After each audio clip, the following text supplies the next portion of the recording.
Assalamualaikum warahmatullahi wabarakatuh. Kembali lagi dengan saya, Aan Sururi. Kali ini saya akan menjelaskan tutorial singkat tentang bagaimana membuat SKP kepala sekolah sebagai kepala UPT. Saya akan menjelaskan secara singkat tutorial pembuatan SKP kepala sekolah sebagai pejabat kepala UPT.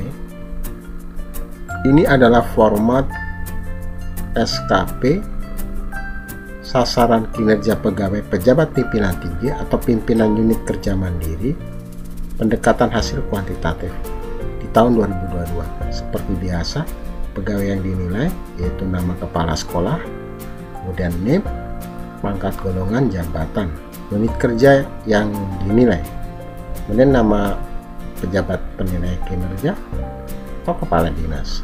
Jadi pejabat penilai kinerjanya adalah kepala dinas.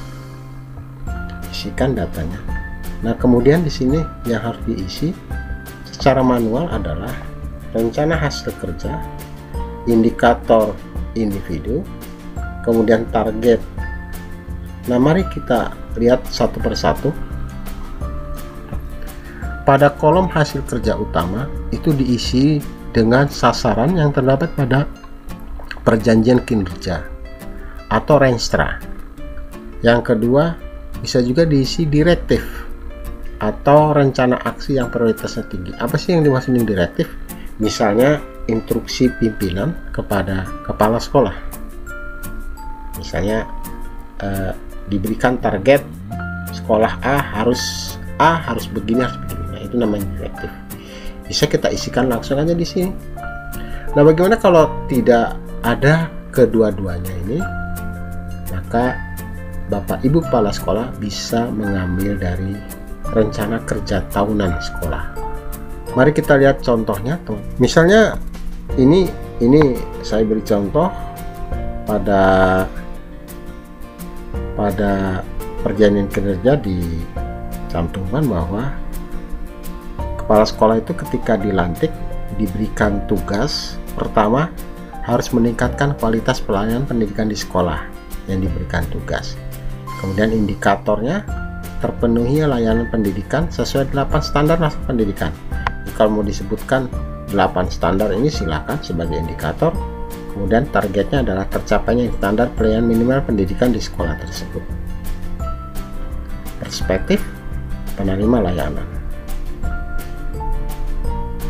Nah, kalau misalnya teman-teman memiliki rencana kerja sekolah model seperti ini, jadi ada tujuan, ada sasaran, ada indikator kinerja, tinggal di copy paste aja.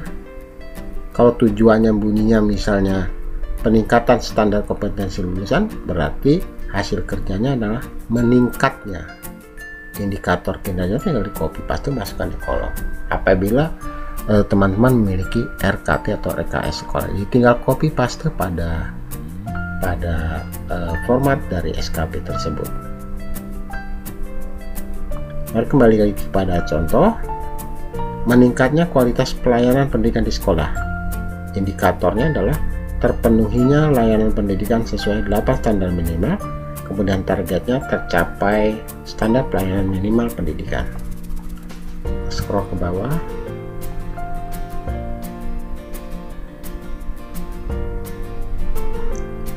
Di sini ada perilaku kerja. Perilaku kerja ini juga yang mengisi adalah atasan kita, atasan penilai. Tentu saja menggunakan diskusi. Yang harus dilihat adalah berakhlak. Pertama, berorientasi pelayanan, kemudian akuntabel, kompeten, harmonis, loyal, dan adaptif, serta terakhir kolaboratif.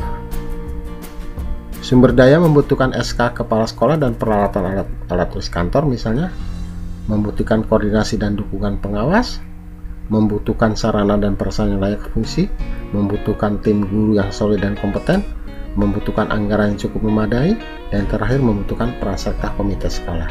Jadi di sumber daya ini kita perlu alat tulis, legalitas, kemudian koordinasi dan dukungan dengan pengawas atau komite, kemudian memiliki tim guru yang solid dan kompeten.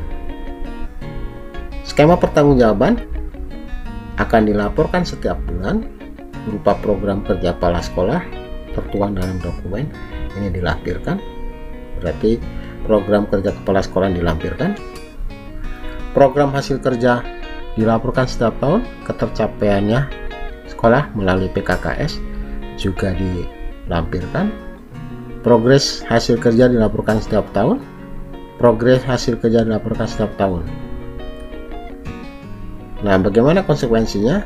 Jika memenuhi ekspektasi, maka diberi penghargaan dalam bentuk reward dan promosi.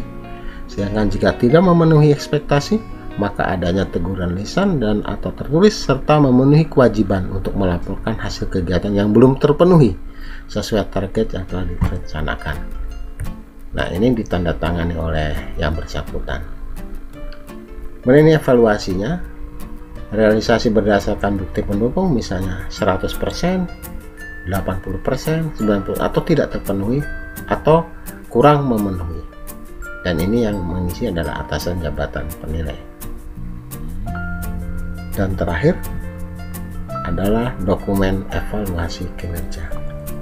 Jadi ada yang perlu dicetak adalah ada 1, 2, 3, dan 4. Nah, ini tutorial singkat bagaimana membuat SKP kepala sekolah sebagai kepala UPT secara manual.